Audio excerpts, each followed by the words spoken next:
હવે મારી તો મારી, મોઢું ચડાવીને હું બેઠા છો? અરે મારી દીકરી આવી ગઈ. લે બેટા બેહવા દે.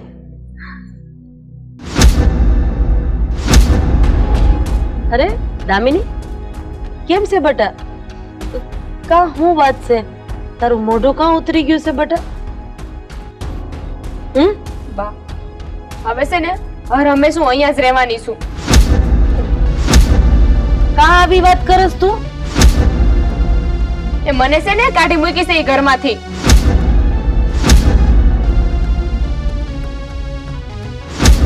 એ તમે છે ને મીરા ભાભીને મારતા હતા, મેળાટોને મારતા હતા ને, એનું પરિણામ મારે ભોગવવું પડ્યું.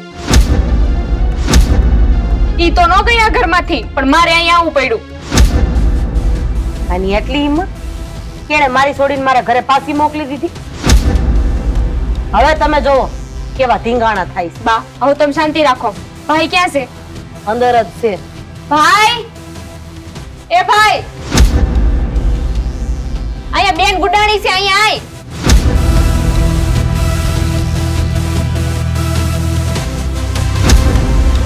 ક્યારે હજુ હમણાં આવી જ છું અને હવે અહીંયા જ રહીશ. એ તાર ઘરવાળા લીધે છે ને મારે અહીંયા આવવું પડ્યું. જોયું? આના પરાક્રમ આના લીધે મારી બેનને આવવું પડ્યું. કહેતો હતો ને, તમારા કર્મો છે ને એ તમારી સામે આવીને ઉભા રહ્યા છે. તમે શાંતિ રાખો ને હમણાં ભાગવત ખોલીને બેહી જાઓ. કર્મો આ ને તે ને ફલાણું ઢીકડું. શાંતિ રાખો ભાઈ સાહેબ. ને હવે છે ને આ કર્મનું કાંઈ નથી થાય એમ. હવે તમારે અહીંયા જ રહેવાનું છે. એમ થોડું હાલે. તું જો હવે હું ને મારો દીકરો મળીને છે ને આ વહુના કેવા હાલ કરી છે. દામિની જોયું? દીકરી અને વહુનો ભેદ આ લોકોના મનમાં કેવો રમે છે. બા એક વાત કહો તો મને. હવે તમે પાછી મીરા ભાભીને મારશો એટલે લોકો પાછા મને કહે આમાં કઈ છે ને બદલાવાનું નથી. અને ક્યાં છે મારા ભાભી? ઘરે છે. બોલાવો તો એને. એનો વારો છે આજે. મીરા, એ મીરા, એ ઝટ આવજો. પગમાં મહેંદી મૂક્યું હોય એમ ડગલા ભરેસ બેહીને અહીંયા. બેન તમે કઈ આવી? આ બેન છે ને અહીંયા આવી ગયા છે ને હવે અહીંયા જ રહે છે તમારા લીધે. કાવડી પૂછ્યું બેન, કઈ થયું? કોઈએ કઈ કીધું? હા આ તમારી બાએ અને તમારા ભાઈએ છે ને મને કાઢી મૂકી છે. બેન એવું કોઈ દી ન બને. તમારી કઈ ભૂલ થતી હશે. બા કઈ બોલ્યા તમને? હું વાત કરું બહાર? હવે તું હું વાત કરવાની? અમારી બેનને ત્યાંથી કાઢી મૂકી છે એનો મતલબ એમ કે અમે તને અહીંયાથી કાઢી મૂકીએ. અરે બીજી બધી વાત ગઈ ઘરે. આ બધું છે ને આ મા દીકરીનું પ્લાનિંગ છે. એટલે જ મારી ભોળી પાડેવા જેવી દીકરીને અહીંયા ઘરે મોકલી દીધી છે. હા કેટલા વળ છે આની. એટલું રંધાઈ ગયું છે તોય હજી ભાન નથી થતું. બાપુજી તમે શાંતિ રાખો. દામિની હું વાત કરીશ. બા તમને આજે જ બેન એમ ગુસ્સો ન કરો ને, બધું સારું થઈ જાય. આ બધામાં છે ને તારો જ વાંક છે. આ તું છે ને કર્મની બુંદીવાળી છો. બેન મને તો કઈ વાતની નથી ખબર અને તમે તે બધાની હારે મને બોલો છો. હા આમાં બધો વાંક ગણવા જાય તો તારો છે. એમાં હું થઈ ગયું મારા ભાઈ બે વાક્ય તને કહી દેતા તો થોડું સહન નથી કરી શકતી. હા બરોબર છે, તારી વાત સાચી છે. હા હા મારી દીકરીની વાત હાવ સાચી છે. તે તારા બાપના ઘર સુધી આ વાત પુગાડવાની ક્યાં જરૂર હતી? પુગાડી અને ઈ અહીંયા આવ્યા, મારી દીકરીને કાઢી મૂકી. હવે તું જો ખેલ તો હવે ચાલુ થાય. દામિની આ હું છે બધું કેમ વહુ ઉપર હાથ ઉપાડે? બાપુજી આ તમને જે દેખાય ને ઈ જ છે ને હવે આવું જ રહે. હવે છે ને આનો આ જ હાલ થવાનો છે. ભલે ઝાપટ મારી કાંઈ વાંધો નહીં, પણ થયું છે હું ઈ તો કયો. વાત વગર તમે મને મારશો તો મને કેમ ખબર પડશે કે હું કારણ છે આનું? અમારા ભાઈએ તને એક ઝાપટ મારી દીધી તો તે મારા ઘરે વાત પોગાડી દીધી ને. ઈ વાત તો મેં તમને જ કરી હતી ને, પણ મેં એવું ક્યાં કીધું તું કે તમે બાને અને ભાઈને કે એય ભોળી બેન માં હો, મને ખબર છે મારી દીકરી ન્યા સુધી વાત પુગાડે જ નહીં. કોણ પોતાના બાપના ઘરની ઉગાડી કરે હે? અને હા, આમાં બધાયમાં તારો જાત છે એટલે હો વાતના ગાડા ભરે ભાઈ અને એના બાપના ઘર ભેગી કર એટલે આપણે નવરા નહીં નવરા. ના ના, આને એના બાપના ઘરે નથી મોકલવી, અહીંયા રાખીને ત્રાસ જ આપ્યા કરવો છે. આપણી બેનને પાછી મોકલી છે ને, આને તો જવા જ નથી દેવી. હવે એને ખબર પડે ને કે અમારી દીકરીને પાછી કેમ નથી મોકલતા. આવશે તો કહેશું કે એ ક્યારે પાછી નહીં આવે, હા. અને દુઃખ જ સહન કરશે. મને તો એમ હતું કે આ મા દીકરો જ ખોટા છે.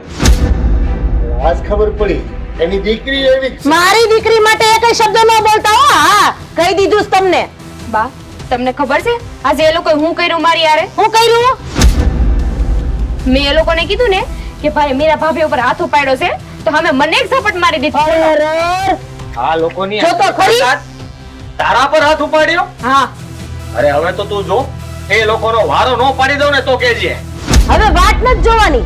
આયા જેના રામ નામ સત્ય કરી નાખી. આવો હાલ, ત્યારે બસ. વાત શાંતિ રાખો થોડી. ને તમે તમારામાં બુદ્ધિ છે કે નથી? અત્યાર સુધી આટલું સહન કર્યું તો ખબર ન પડે કે ન્યા હોતી ન્યા વયા ઉપાસી એમ. હું ન્યા બેઠી હતી ને તમારું ધ્યાન રાખવા માટે. દામિની, આ તું હું બોલસ? કેમ બા આજે તમારી દીકરી અહીંયા પાછી આવી ગઈ તો તમને એટલું બળવા આવી ગયું ને? તો આ બિચારી આ ઘરમાં આવી ત્યારની સહન કરે છે. એનું કાઈ નહીં. ભાઈ તું તારી બેન ઉપર હાથ ઉપાડ્યો તે તને એટલું દાઝો આવી ગયું ને? તું અને મારા પર દોડી આવ્યો. વાહ બેટા વાહ. આજ પહેલી વખત મારી દીકરીના ગણિતમાં હું ખોટો પડ્યો. મને તારી પર શંકા ગઈ હતી, તું ખોટી. બા હું તમારી દીકરી છું ને, હું બીજા ઘરે જાઉં ત્યાં મને દુઃખ પહોંચે તો તમને લોકોને કેટલું દુઃખ થાય છે કેમ? આ પણ પારકા ઘેરથી આવેલી દીકરી છે ને.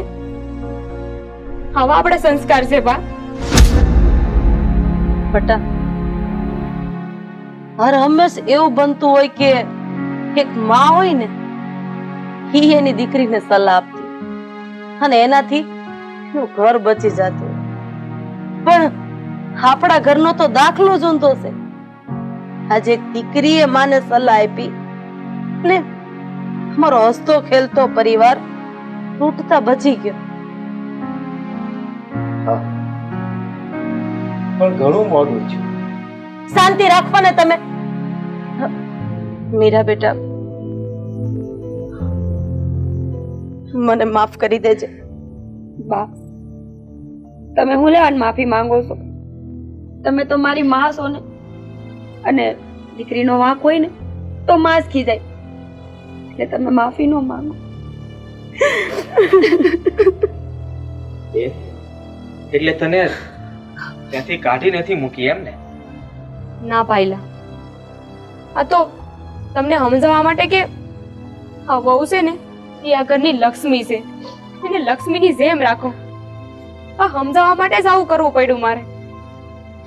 બાકી મીરા ભાભીના ઘરના છે ને એ લોકો બહુ સારા છે, મને હાથમાં રાખે છે. બટા, આપણે હર હંમેશ તારા બાપુને ખોટા ગણતા રહ્યા. એને તો બિચારાએ કેટલા પ્રયત્ન કર્યા કે આપણી બેયની આંખો ખુલી જાય. હું તમારી માફી માંગુ છું. મને અને મારા દીકરાને બેયને માફ કરી દેજો. અરે મેં તો કીધું ના માફ કર્યા હતા. તમને બેને જે દિવસે નાદાન સમજ્યા હતા તે દિવસે. જાજો નથી બોલવાનું હો. ખરું નહીં કરી દેતા પાછું. પણ એક વાત કહું, તમારા બંને કરતા બુદ્ધિશાળી તો મારી દીકરી છે. બેન હું તો બી જ ગઈ હતી કે હાજન જો આવું થયું હશે ને તો ન થવાનું થશે.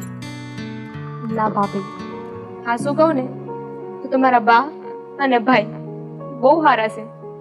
આટલું થયું ને તો એમને મને કોઈ દી કાંઈ નથી કીધું. ભૂલ તો અમારી જ હતી ને. અમારી પાસે માફી માંગીને જાય તોય અમે ન સમજ્યા. હવે મૂકો આ બધી વાત. તમે બેય થઈને લાપસીને આંધણ મૂકો. અને હા, મારા સાસુને અને જમાઈને બેયને બોલાવી લે. આજનું જમવાનું આયા. શું કેવું તમારું? હા થોડી ચટણી રહે છે. પાસા બોલો. હાલો તઈ